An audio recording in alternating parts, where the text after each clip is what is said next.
Mr. Chairman, Dr. Lynch, I'd like to ask a question about the VA staffing and productivity standards.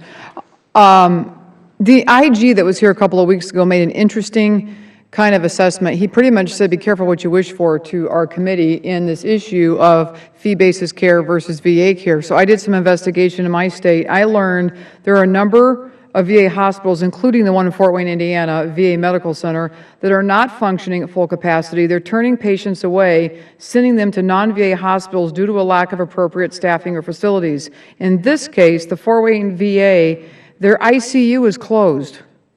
The ER is now using criteria over what patients they'll accept and those that will turn away based on their facilities.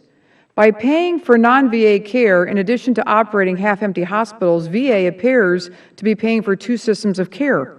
So do you know how many VA hospitals fit this description? I don't. Can you give me that number? I mean, I found the Fort Wayne one pretty quickly. I think there are facilities that we are struggling. They are older facilities, not always like Fort Wayne where they're in larger communities. Sometimes they're in smaller communities. The population that they support is small, and oftentimes it's difficult for them to support an ICU. Those are difficult decisions, but we need to look at our facilities, where they are, and we need to assure that we're using them optimally.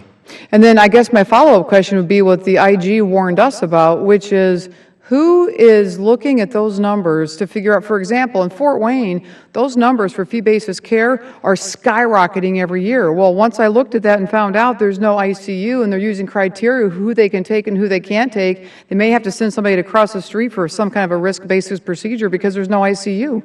So who looks at those numbers? Is that just a regional, statewide, or just that specific hospital looks at those skyrocketing numbers, and at some place, who makes the assessment of are we paying for two facilities or are we paying for one? So part of the challenge we have is that based on the volume in some of our facilities, we cannot support an ICU, not because we can't afford it, because we don't have the patient volume to maintain competence.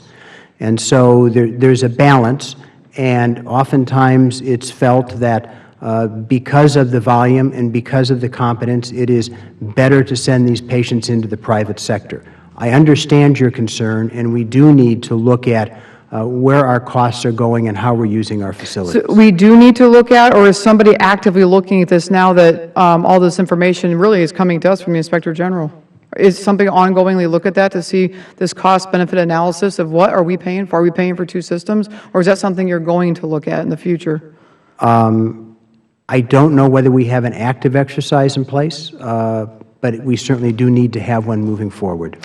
And I just got a note from a constituent that says that there must be some kind of a CNN program on tonight, and that there's a new revelation. It says records of dead veterans were changed or physically altered, some even in recent weeks, to hide how many people died while waiting for care at the Phoenix VA hospital.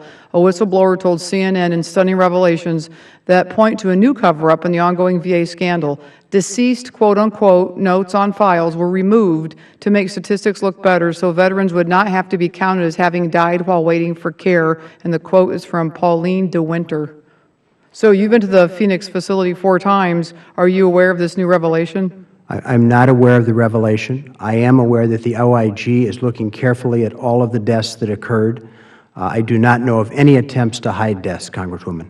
And I guess my follow-up question to this, because I am guessing this is going to be big news in the morning or probably big news tonight when our constituents are all watching their late news. But again, it's so hard, I guess, to echo the comments on this committee, it's so hard to take the information seriously that you give us tonight when there's these ongoing investigations by new whistleblowers that they're taking stickers off of files, removing names. Still, while we've been doing these hearings for a couple months, and Americans are literally wondering, when is this going to stop? This looks like a new revelation tonight. Under all the scrutiny, all the lights, all the spirit of full disclosure, Phoenix is still doing this kind of stuff, and you guys have had him under a microscope, and you've physically been there 4 times, and this is new? Congresswoman, I don't know the details of the accusation. Could you provide that to us when we're going to probably get, I think the details are out there, but could you provide us the VA answer to that in a timely manner? I will certainly try, as I understand it. Thank you, Mr. Chairman. I yield back my time. Mr. O'Rourke, you're recognized for 5 minutes.